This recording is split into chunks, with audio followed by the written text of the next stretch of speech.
دین میں کیا ہمارے اگزامپلز ہیں، لیکن بڑے بزرگ ہیں جو خاندان، کلچر، روایت کو پہلے لے آتے ہیں، اور دین میں اتنی سبحان اللہ اتنی کمال اگزامپلز ہیں، حضرت خدیجہ کی جیسے رشتہ بھیجنا اور وہ عمر کا فرق ہونا پھر بھی، اور یہ جب آج کے دور میں کوئی لڑکا پسند کرتا ہے، عمر میں فرق ہو ویسے، یا ہم رشتہ لڑکی کی طرف سے جانے کی بات کرتے ہیں تو کتنے ہنگامے ہو جاتے ہیں فیملیز میں. سمجھ نہیں آتی مجھے کہ دین کو نہیں فالو کر رہے، یہ تو دنیا کو فالو کر رہے ہیں. پھر تو بسم اللہ الرحمن الرحیم.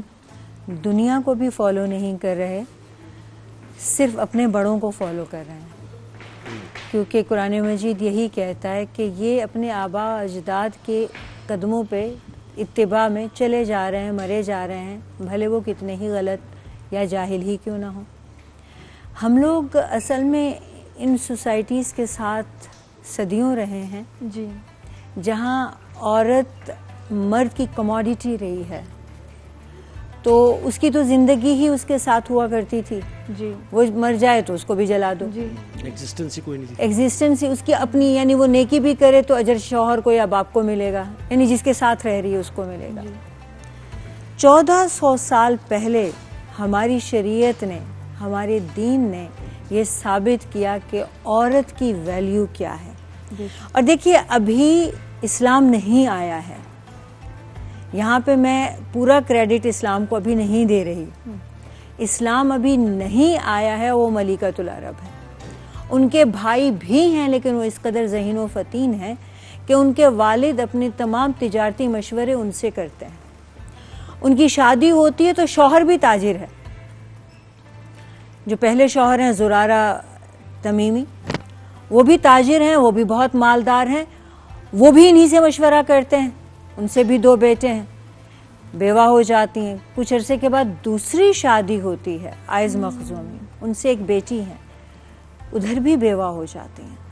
اب شوہر کو ایک شوہر کا مال بھی ہے، دوسرے کا مال بھی ہے، والد کا مال بھی ہے. اس قدر مالدار خاتون ہے اور اس قدر ذہین خاتون ہے کہ وہ پورا مکہ ان سے مال لیتا ہے، کاروبار کرتا ہے اور جتنا چاہے نفع دے دیتا ہے. ان کو معلوم بھی کیا اور وہ کر بھی کہہ سکتی ہیں.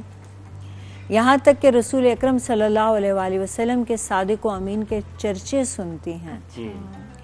اور ادھر آپ کی خواہش ہے لیکن آپ کی خودداری ایسی ہے کہ آپ خود سے یہ بات کہنا نہیں چاہتے، یہ ریکویسٹ نہیں کرنا چاہتے کہ مجھے اپنا مال دیجئے اور میں بھی کروں، کہ وہ خود کہتی ہیں. اور آپ مال لے کے جاتے ہیں اور پہلے سے اس قدر نفع زیادہ ہوتا ہے کہ وہ حیران ہو جاتی ہیں کہ اتنا نفع ہوا کرتا تھا ہمیشہ، مجھے پہلی بار کسی نے ایمانداری سے دیا.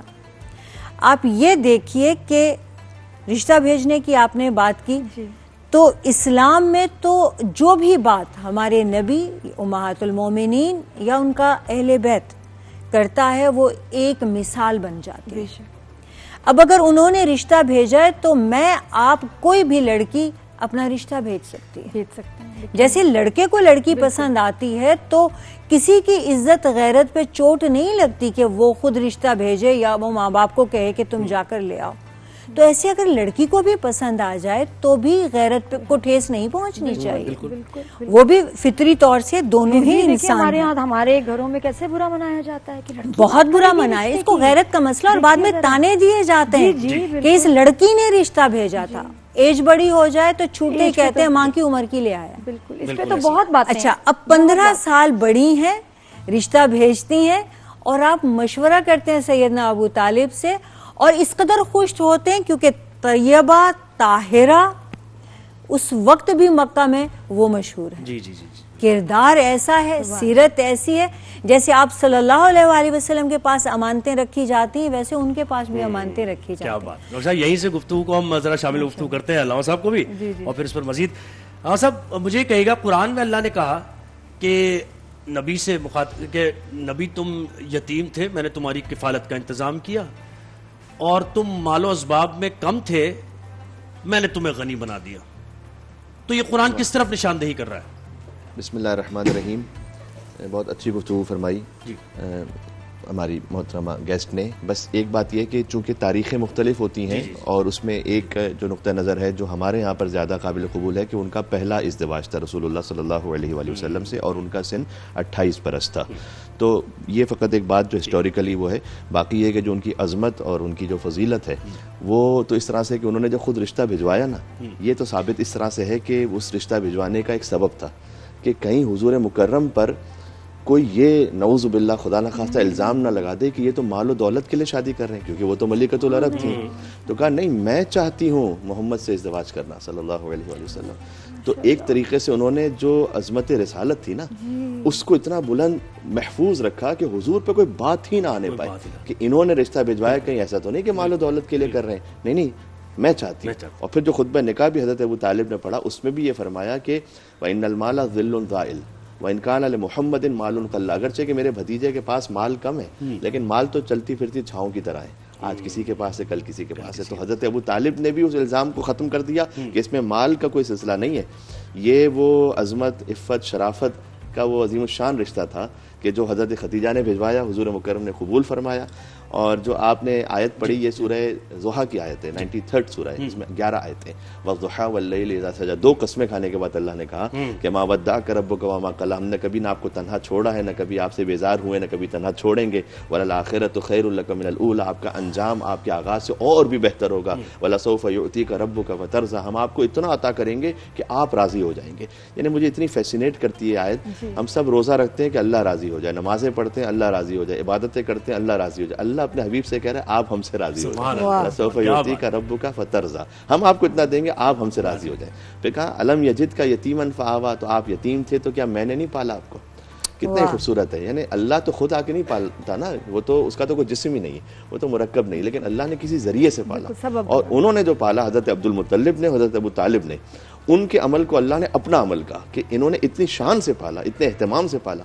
دیکھیں کافر پالنے والے تو بہت تھے لیکن نبی پالنے والا ابو طالب تھا. بہت انہوں نے جس اہتمام سے پالا حضور مکرم صلی اللہ علیہ وآلہ وسلم کو. اور ووجدک ضالا فہدی, آپ سفر میں تھے, ہم نے آپ کی ہدایت کا اہتمام فرمایا. اور ووجدک عائلا فاغنی, آپ تنگ دست تھے تو ہم نے غنی بنایا. اچھا غنی جو بنایا فاغناہ بمال خدیجہ, آپ مفسرین کو پڑھیں تو بی بی خدیجہ ایک خاتون کے, ایک مستور کے مال سے اللہ سبحانہ و تعالیٰ نے اپنے حبیب کو غنی بنایا.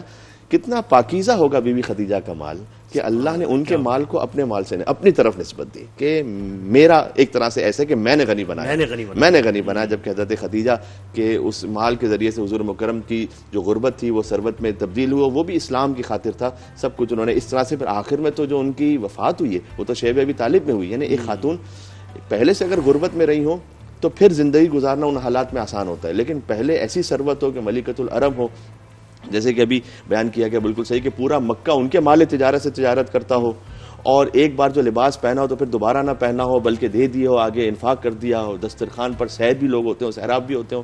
پھر خود ایسی حالت ہو شیب ابی طالب میں کہ 3 سال اس بھوک و پیاس کے عالم میں رہنا پڑے, یہاں تک کہ پھر کھانے کے لیے سب کچھ ختم ہو جائے. سارا مال ہی تو سب بی بی خدیجہ کا تھا جو خرچ ہوتے 3 سال تک, جو کہ سب نے سوشل بائیکاٹ کیا ہوا تھا. تو آخر میں پھر جڑی بوٹیاں کھانی پڑیں, جو پتے ہیں وہ کھانے پڑیں, اور ان کے ذریعے سے بس زندگی کا گزر بسر ہو رہا ہو کہ جس میں ایک زہریلی جڑی بوٹی ایسی تھی کہ جس سے ان کی وفات کا جو سبب بنا. تو یعنی ایک خاتون کا وہ سیکریفائس, وہ عظیم الشان قربانی کی لازوال داستان کہ جو ہمیشہ کے لیے تاریخ کسی نے اس طرح سے رقم ہے کہ رہتی قیامت تک کے لیے عظیم الشان مثال ہے.